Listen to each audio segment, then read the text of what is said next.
Hi friends, మనకి ఇప్పుడే అందిన వార్త ఏంటంటే అభయ్ అయితే ఎలిమినేట్ అయిపోయాడు. ఎలా తెలిసిందంటే ఆయన మొత్తం మన సోషల్ మీడియా ద్వారా, మన ఈ ఫ్రెండ్స్ ద్వారా, పిఆర్ వాళ్ళ ద్వారా అభయ్ ఎలిమినేట్ అయిపోయాడని తెలిసింది. సో మరికొద్దిసేపట్లో అభయ్ కార్ బయటకు వస్తుంది.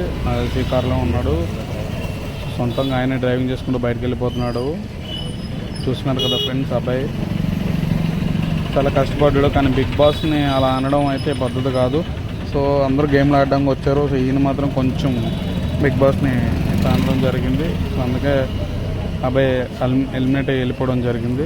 చూస్తున్నా కదా ఫ్రెండ్స్, వెంటనే ఈవెంట్ అయితే స్టార్ట్ అయినట్టుంది. మొత్తం press and media and social media జనం అయితే అక్కడ పోయారు డైరెక్ట్ అభయ్ని కలుద్దామని. సో చూద్దాం ఈ అభయ్ మన కళలో పడతాడో లేదో.